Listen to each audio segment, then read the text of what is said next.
Peti, ty čo zase tam robíš? Dúfam, že nenakúpuješ bez toho nejaké vianočné darčeky. Nikde neviem nájsť kriedu. Nejaký problém je s kriedou tento rok, alebo čo sa deje? Kriedu? Na čo ti je krieda? Dávame skutočný darček.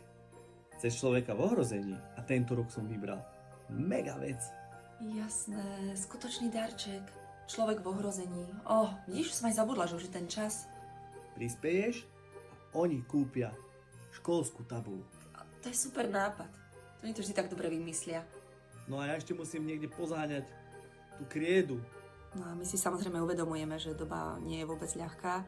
Každý z nás počíta každé euro. Ale ak máte čo len malú možnosť prispieť a pomôcť a pridať sa k nám, tak budeme veľmi radi. Lebo vieš, ako sa hovorí. Aj malý kúsok kriedy dokáže veľké veci. A je to tak. Ďakujeme. Ahoj! Čau, Eli. No čo, ako bolo v škole? Dobre, jednotka z matematiky a z geografie som iba učiteľa, že ja to viem, môžem odpovedať. Pred tabuľou a na hačkovaní som si uvedomila, že som zabudla vrátiť kriedu.